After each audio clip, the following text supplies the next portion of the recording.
పిల్లలను ఈ రోజున దేవుడు బహుమానాలకు ఇచ్చిండు. ఆ తర్వాత అందులోని ఆడపిల్ల ఆడపిల్ల పుట్టింది అని అంటే ఎంత ప్రేమగా తల్లిదండ్రులు చూస్తారంటే చాలా ప్రేమగా చూస్తారు. అల్లారు ముద్దుగా పెంచుకుంటారు.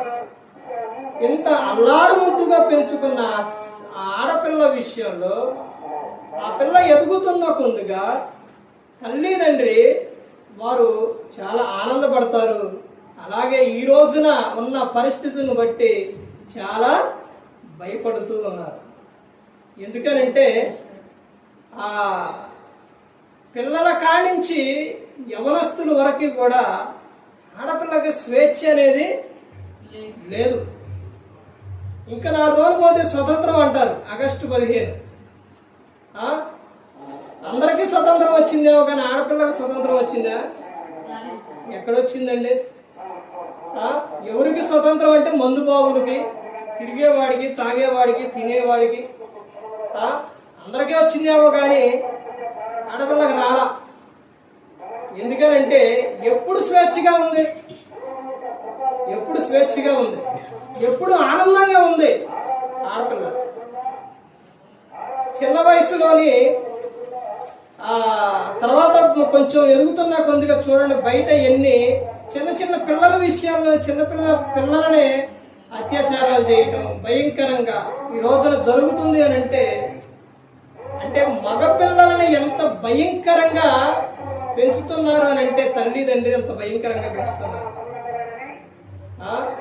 ఈ రోజున వాడు అలా తయారవుతుంది కారణం అంటే తల్లిదండ్రి కారణం. పిల్లలు యవన ప్రాయంలో చెడిపోవడానికి, పాడైపోవడానికి కారణం ఎవరు అంటే తల్లిదండ్రులే కారణం.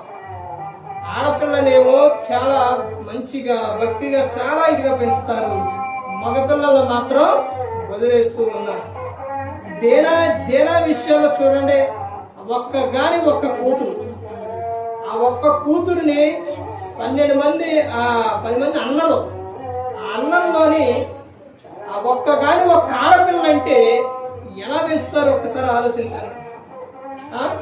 అసలు కింద దింపే ఆస్కారం కూడా ఉండదు. ఎందుకంటే అంత ప్రేమగా పెంచి ఉంటారు వాళ్ళు.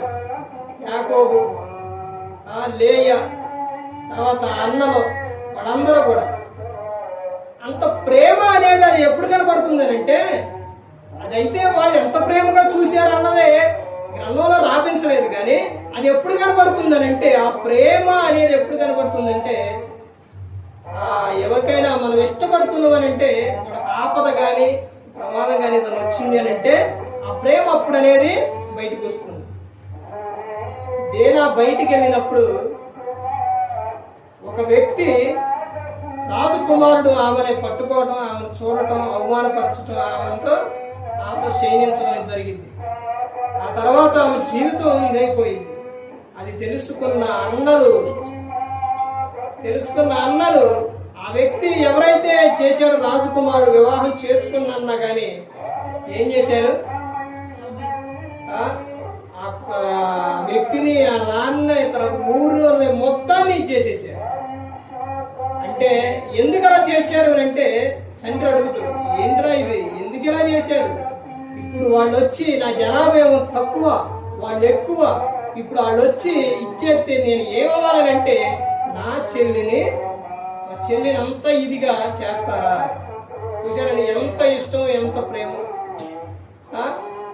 అంత ఇదిగా అంత చక్కగా పెంచుకున్న ఆడపిల్ల విషయాల్లోనే ఈ రోజున యవన ప్రాయానికి వచ్చి ఒక యవనస్తుడే కాదు, ఒక వయసుతో పని లేకుండా మధ్య వయస్సు, వృద్ధాప్యం ఇవన్నీ ఉన్నా వయసు పెరుగుతుంది కానీ బుద్ధి జ్ఞానం మనిషికి పెరగట్ల. ఆడపిల్ల విషయాల్లో ఎంత భయంకరంగా ప్రవర్తిస్తున్నారనంటే బయట సమాజంలో చూస్తే ఇప్పటికి సుమారు 20,000 మందిని అత్యాచారాలు జరిగినట్టు పెంచారంట. ఎంత భయంకరమైన విషయం ఒక్కసారి ఆలోచించండి. ఈ రోజున పిల్లలు ప్రతి ఒక్కరు అంత భయంకరంగా వెళ్ళిపోతున్నారనంటే పిల్లలను ప్రభు యొక్క శిక్షలో బోధలో పెంచట్లేదు.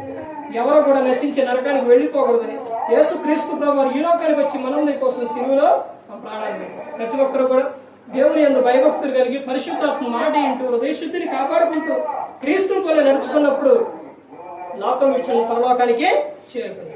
మరి ఈ విధంగా నిలబెట్టి మాట్లాడించిన తండ్రి అయిన దేవునికి కృతజ్ఞతాస్తుతులు చెల్లిస్తూ ఇంతవరకు శ్రద్ధగా ఉన్న మీకు ప్రభు పేట నా హృదయపూర్వకంగా చెల్లిస్తూ ఈ మాటలు అందరికీ వందనాలు.